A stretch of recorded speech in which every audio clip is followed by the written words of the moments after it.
Tante volte, ma lei crede? Sì, sì, in che crede? In Dio. Ma cosa è Dio per lei? Ah, Dio, Dio. Ma Dio non esiste, Non scandalizzatevi. Dio così non esiste. Esiste il Padre, il Figlio e lo Spirito Santo. Sono persone, non è una idea sull'aria. Questo Dio spray non esiste.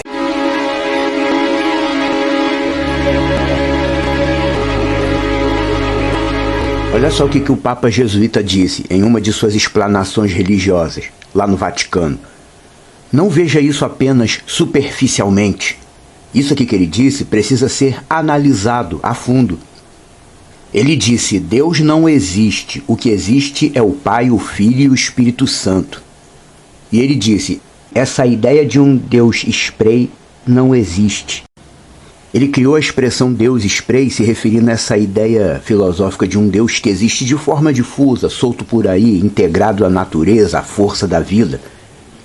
Esse discurso parece ser bíblico.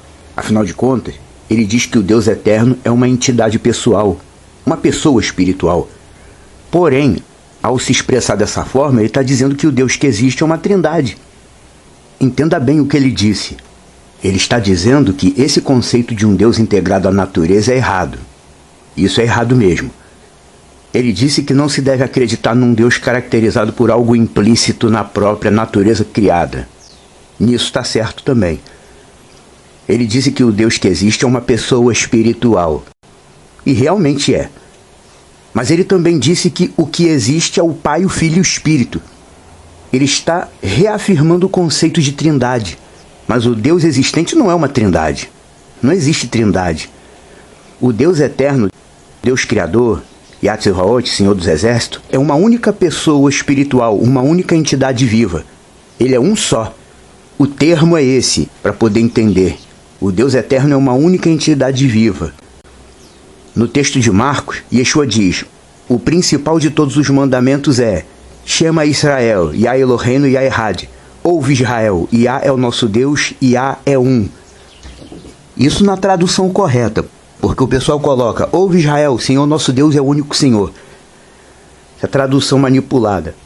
Yeshua disse: o principal de todos os mandamentos é ouve Israel, Yah é o nosso Deus, Yah é um. Yah é um, não é três. E a manifestação corpórea do Filho, Yeshua, que sempre esteve junto dele desde o princípio, não é uma parte de uma trindade, e nem um subdeus, nem um vice-deus.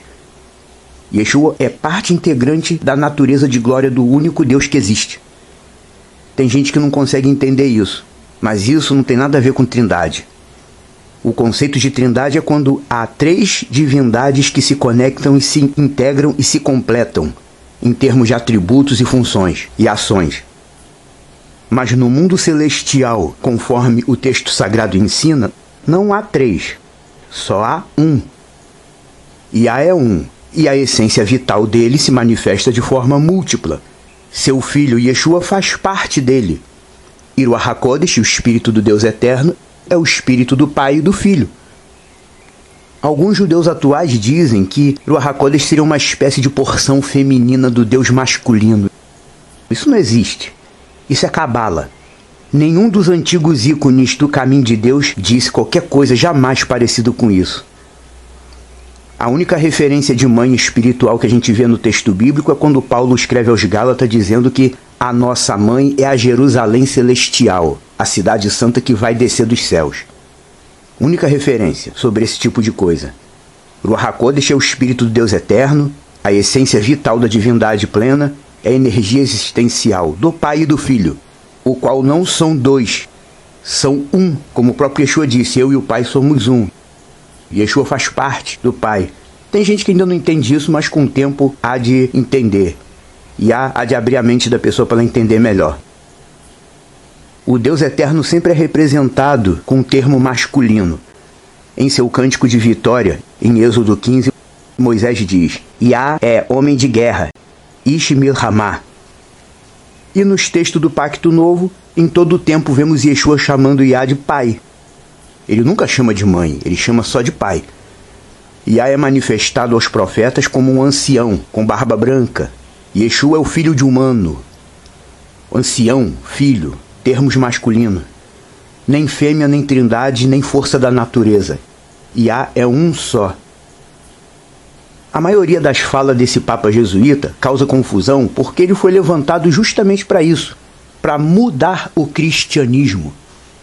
Sabemos que apesar de ser um líder do catolicismo, tudo que ele fala repercute geral. E tem muito evangélico que dá ouvidos ao Papa. Mas essa tática que o Papa usa nos discursos dele é uma tática que consta na Bíblia Satânica. Existe um livro chamado Bíblia Satânica, que muitos acho que nem sabem que existe, onde diz que o principal método de Satã é misturar verdade com mentira. Satã mistura verdades com mentiras, e todo aquele que não estiver apto a fazer a distinção entre verdade e mentira será enganado. E quem estiver confortável dentro do engano simplesmente não tem parte com o Salvador dos humanos. É isso.